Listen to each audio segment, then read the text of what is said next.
Kung hanap mo ay isang lugar na tahimik, puno ng kultura at napapaligiran ng natural na ganda, tara na sa Barangay Sibaltan. Dito makikita po natin yung typical na bahay ng mga Cuyonon. Nasa silangang bahagi ng El Nido ang Barangay Sibaltan. Dito, mararanasan mo ang kakaibang Palawan. Yung mga activities po na pwedeng gawin dito sa Sibaltan, pwede kayong mag-scuba diving. May mga nag-offer po dito ng scuba diving, island hopping, tapos kayak, farm tour, tapos kite surfing pagdating ng mga November to February. Tapos fishing meron din. Tsaka yung caving dyan sa Eli Cave sa New Ibahay. Although ibang barangay siya pero malapit lang dito sa Sibaltan. Malayo sa karaniwang destinasyon pero punong-puno ng kwento at kalikasan. Patuloy pa rin yung paghahanap natin sa original na pangko. Yung full size talaga na pangko. Isa sa mga best offering ng Sibaltan ay ang napakaganda nitong sunrise. Dito mo masusulyapan ang araw na unti-unting sumisilip mula sa karagatan. Perfect sa mga mahilig mag-sunrise. Hindi man kasing komersyal ng ibang beach sa El Nido, may sariling charm ang baybaying ito.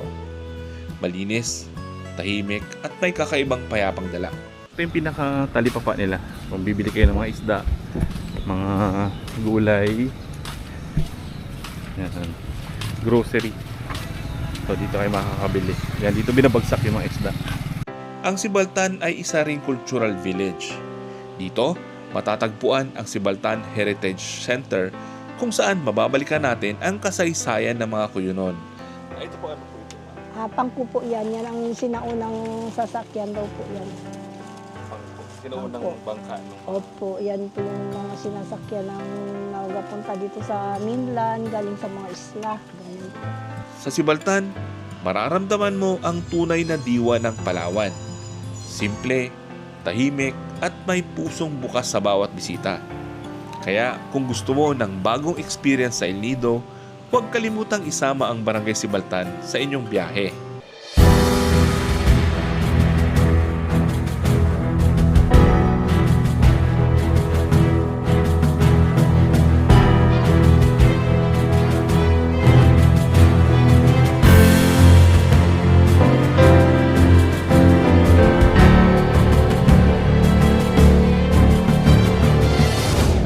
Guys, nandito tayo sa pantalan ng Barangay Sibaltan. So ito yung kanilang pinaka-wharf. Diyan po yung naririnig nyo, mayroong basketball. Festa kasi ngayon kaya may naglalaro ng basketball. So ito po yung pinaka-long beach. Pinaka-long beach ng Sibaltan. Ayan. Ngayon festa, kaya may mga kainan dito sa gilid-gilid. May mabibiling mga pangpulutan, may mga inumin din. May activity yata mamaya, search. So kung gusto nyong mamasyal dito, punta lang kayo sa Barangay Sibaltan. East side siya ng El Nido.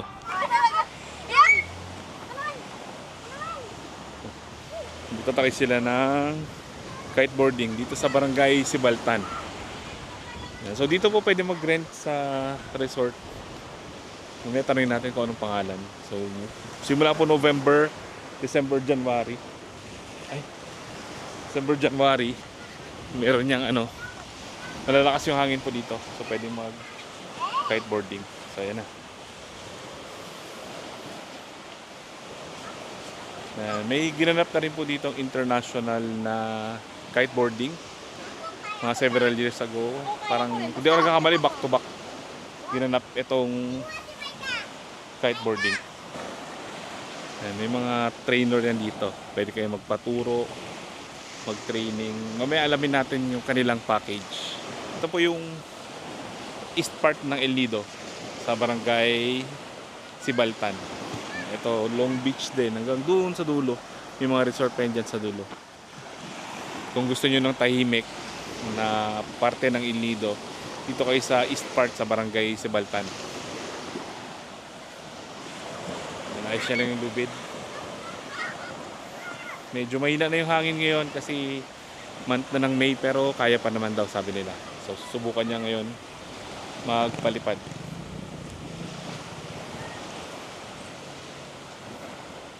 Naayos na pa, medyo nagbuhol yung medyo bumuhol yung tali.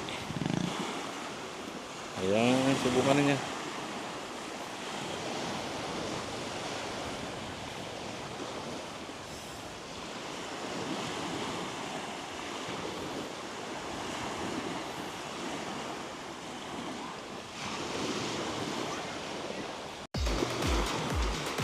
Hindi natin nakita.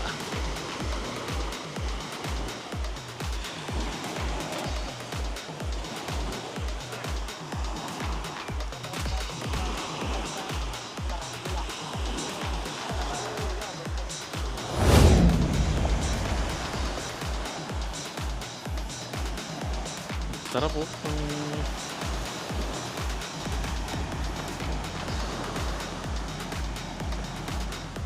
Sa mga susunod na araw, fiesta po dito sa Barangay Sibaltan. Kung magagawin kayo ng El Nido, pwede kayong bumisita sa kanilang barangay at masaksihan yung iba't ibang activities dito sa kanilang barangay.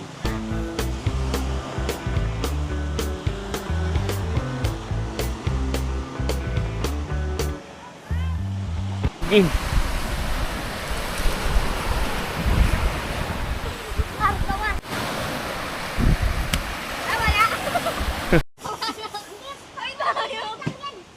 Naku.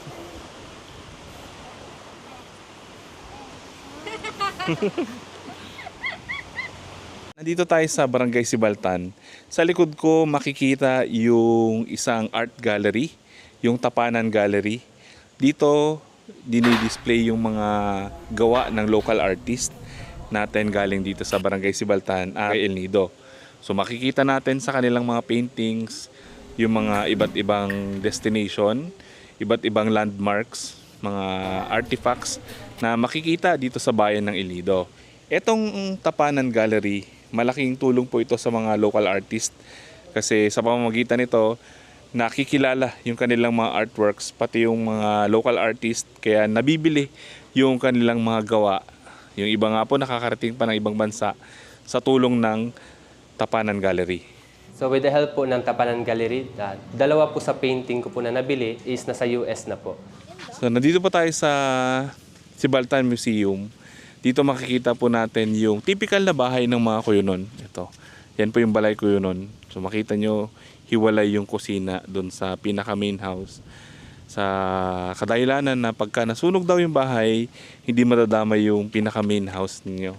So yan po yung typical na bahay ng mga Cuyonon. Then ito naman yung bangka na ginagamit nung araw. Ang tawag po dito pangko. So yan yung ginagamit ng mga nanglalakbay na pupunta sa mga isla-isla. So sarado yung ibabaw ng bangka dahil sa malalaki yung alon. Diyan meron na rin siyang tulugan, meron ding CR sa likod. Tapos may layag yung ganitong klaseng bangka. So dito makikita nyo yung kanyang replika, yung pangko, tsaka itong balay Cuyonon. Itong museum nila inaayos pa. So soon baka mabuksan na rin. At libre po yung pagbisita dito sa Sibaltan Museum. So pasyal na po kayo at makita nyo yung kultura ng mga Cuyonon dito. Ako po si Adelina Herrera, ang caretaker po dito sa sa Balay Cuyonon Museum. Ang Balay Cuyonon po nagpapaalala sa mga sinaunang bahay po. Tapos mga ano lang po siya, tulad po ng kawayan, kahuyon lang po siya. Mga light material. Opo, hiwalay po ito nga po noon, mahaba ito. Ito nag-iksi lang, pero ito sana mahaba. Bakit po ganun ngayon? Kasi hiwalay yung tutuan sa Para daw iwas sunog po ba? pag nasunog yung kusina. Doon lang, madadamay yung hindi madamay yung pinakabahay. pinakabahay. Eh, anong tawag po dito sa tuloy? Ay, ito pong tawag dito, tambi. Ito din balkon yan, tambi po yan. Ang tawiran po papunta sa kusina. Eh, ano po yung ginagawa nila eh? Bayong po. Apa yung gawa po ito sa... Bure, dahon ng bure. Ito po produkto rin ng ano? Ng Sibaltan. Opo, dito lang din po. Saan po binibenta yun? Ay, ako po nasa under po ako ng tourism. Ito po yung pinakatrabaho ko po. Ito. Gumagawa po ngayon ng... Opo, ito. At saka nagalinis lang po ako dito. Ay, ano po yung makikita natin dito guys? Saan? Heritage po ba ito? Opo, ngayon wala pa po. Hindi pa po na... O open? Opo. sa mga susunod pa na araw po yun. Ito po ano po itong ano? Pangko po yan. Yan ang sinaunang sasakyan daw po yan. Pangko. Sinaunang Pangko. bangka nung Opo, yan po yung mga sinasakyan ng nagapunta dito sa mainland, galing sa mga isla. Ganun po. sarado po yung ano no. Ito pong sa likod. Ayan po, museum yata yan. Hindi ko lang po, wala pa, hindi pa nga po yan open. Pwede niyo po invite yung mga tao na pumasyal dito sa Mayad nga adlaw, kanindong tanan. Inimbitaran ta kamo nga magpasyar digi sa Sibaltan, magpakon sa Balay Kuyunon Museum. Libre lang po yung magpasyal po dito. Wala pong bayad. wala pong bayan. Ayan po yung nilulupakan ng saging. Kahapon nga naglupak dito yung mga Miss Kuyunon, kaya po yan nandito. Yun nga. Anong tawag po dito sa Kuyunon? Ito, losong po ito. Losong. Losong. Ang bayuhan po yan. Pwede po man yan, yung ginagamit po yan noon na yung palay, pag binayo po yan, dyan ka magkakabigas. Fiesta po ngayon dito sa Barangay Sibaltan. Kaya maraming tao, may mga kainan, painuman, pasyalan. Ito pong mga kainan, sa tabi lang po ito ng gym. Tapos itong mga tindahan na to, nakaharap po yan sa dagat. Tapos may mga upuan, maganda kumain paghapon kasi nasa tabing dagat, presko, tapos ang ganda ng view. Actually, ang unang daragang ko yun fashion show lang na. Ang fashion show, mga taga-Sibaltan Digi, asot, mga tradisyonal na lambong.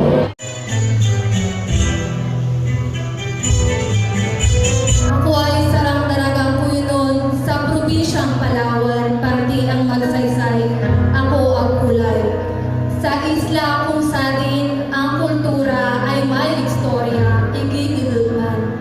Doon, ang kultura ay doon lamang pariyo ang taliyon, kundi dugungag ang panalaytay, espiritu maski inuro, hindi maduwal. 18! Ang daragang Kuyunon, garipista ang bariyong Sibaltan, Banwal ang inanito!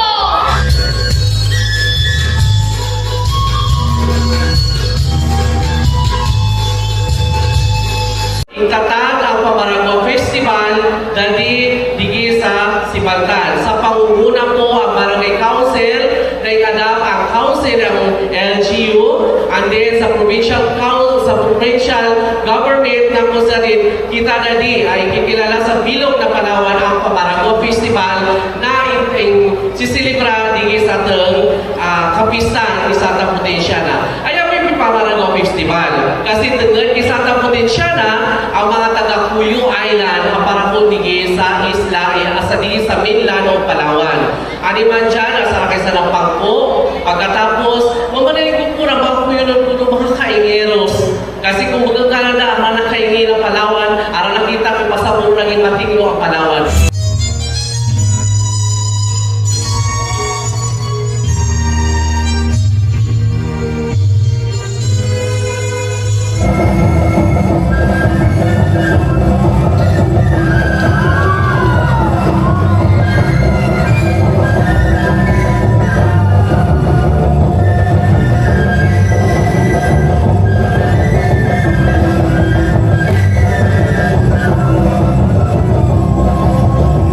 Ako si Cesar Manlabi Gabuco at ang asawa ko po si Elisel Palma Gabuco. Ito po yung El Trinidad galing sa pangalan ni Mrs. saka sa bunso namin. Ito po yung isa sa mga binibigay namin ng sample sa kanila na yung kasoy kung bakit mahal sa market kasi ang daming proseso. Una-una pag manual. Ito. Una sa pagbiak pa lang na ganyan. So dito naman mayroon ito dapat may special na may taga-sungkit talaga dito. Hog, saka may whole nut, saka yung split. So ito naman ang karamihan natin split kasi pang madalian. So ito kasi maganda yung pagkabilad pag na lumalabas agad yung kanyang nakukuha kagad yung Pero kung wala mayroong Katulad nito, hindi may may pang kulang. So yan, pagbalat. So pagkatapos nito, proseso. Ang iba kasi ang speed kasi ito ang sinasabi mo parang mapakla kasi naanuhan ng dagta. Mga kabakbak, pabalikan natin ulit yung pangko kung saan talaga siya nakalagay. Kahapon di natin nakita. So patuloy pa rin yung paghahanap natin sa original na pangko. Yung full size talaga na pangko. Doon daw sa may unahan pa pala sa pinuntahan natin kahapon. Doon banda sa may mga bakawan, meron daw doon daanan. Yung mga activities po na pwedeng gawin dito sa Sibaltan, pwede kayong mag scuba diving. May mga nag-offer po dito ng scuba diving, island hopping, tapos kayak farm tour, tapos kite surfing pagdating ng mga November to February, tapos fishing meron din, tsaka yung caving dyan sa Eli Cave sa New Ibahay, although ibang barangay siya pero malapit lang dito sa Sibaltan. So yan po yung mga pwede nyong gawing activities dito. So yung tahimik talaga at mag-relax, malayo doon sa sobrang busy ng bayan ng Ilido. Ito yung pwede nyong puntahan. Yan, ito pala yung ginawa nilang display na pangko. Talagang nabulok na, nasira na. Ito yun. Ito yung pinaka sentro ng kasko. Tapos ito yung mga braces niya. Ito siguro yung pinakahal ng pangko. Kaya pala nilipat na doon kasi siguro nasira nung mga bagyo. Kaya nawasak na. Gawa na lang sila ng mas matibay doon sa kabila na gawa sa semento para tumagal yung display nila ng pangko. So ito po yung mga ginagamit na bangka nung araw. Galing po ng kuyo. Layag po yung ginagamit. Nagiwalay na yung kanyang pinakahal. Ito yung semento na pinagpapatungan. Ibig sabihin, ganyan siya kalapad. Mas malapad pa dyan sa semento. Siguro mga 3 meters din yung kanyang lapad. O more than 2 meters. Sayang. So yung itsura nito, yung pinuntahan natin nakaraan dun sa Heritage. Ganun po yung style niya. Sarado yung ibabaw. Tinatawag nilang kobertado. Kasi pag malalakas yung alon, pwedeng pasukin ng tubig sa loob. Tapos 3 klase ng layag. Kasi kinokontrol po nila yung pagtakbo ng bangka gamit yung hangin. So pinagpapalit-palit nila yung 3 layag. So depende po sa ihip ng hangin para umusad yung kanilang bangka.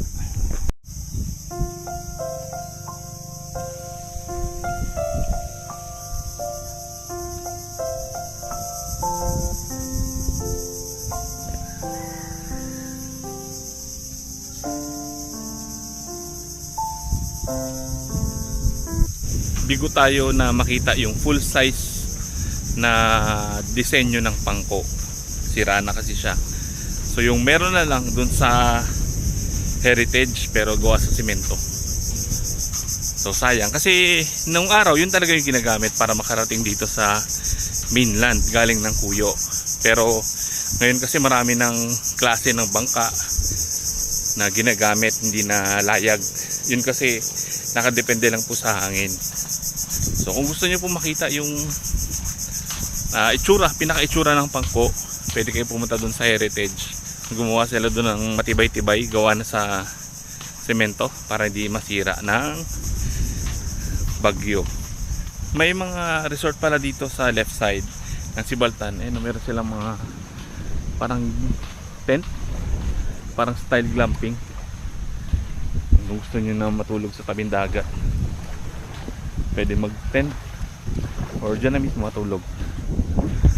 Yan, sa mga mahilig mag-camping. Dito yan sa left side ng Sibaltan.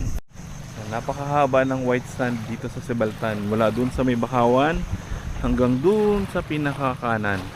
Sa dulo pa. Lagpas pa dun sa mga resort. Ganun kalapad or kahaba yung kanilang white sand. So ito yung Sibaltan Heritage Council. Tapos ito yung kanilang elementary school.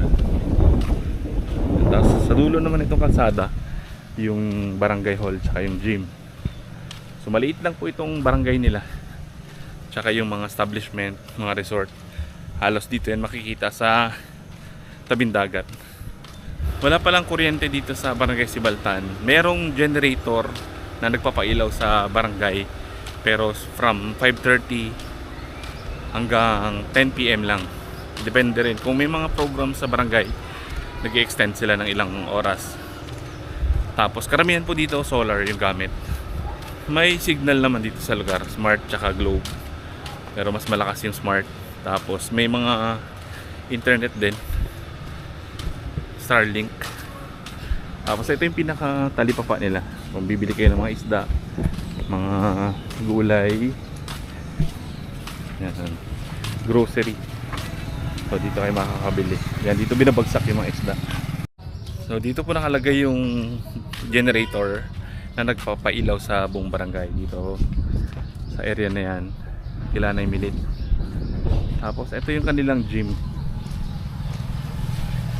So dyan ginaganap yung mga activities ng barangay.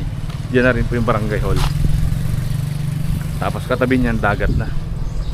Yan, katatapos lang po ng Pamaragua 8 Pamaragua Festival. Yung last activity kagabi, yung sa barangay Sayawan. Medyo makalat na ngayon kasi katatapos lang ng activity. Halos umaga nang natapos.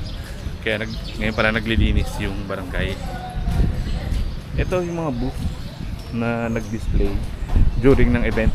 May mga kainan, painuman, tapos may peryahan dun sa unahan. Masaya rin, maraming tao. Maraming mga nakipiesta. So yan po yung tinatawag nilang guardhouse. Parang naging landmark na yan dito sa Sibaltan. So coast guard po yung nagpamanage dyan.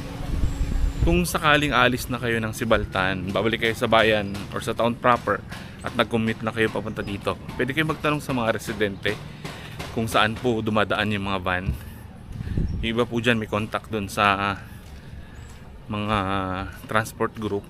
Kaya pwede kayong daanan dito at makabalik po dun sa bayan ng El Nido. Pero yung ibang pupunta dito, nagre-rent na ng mga motor dun sa bayan.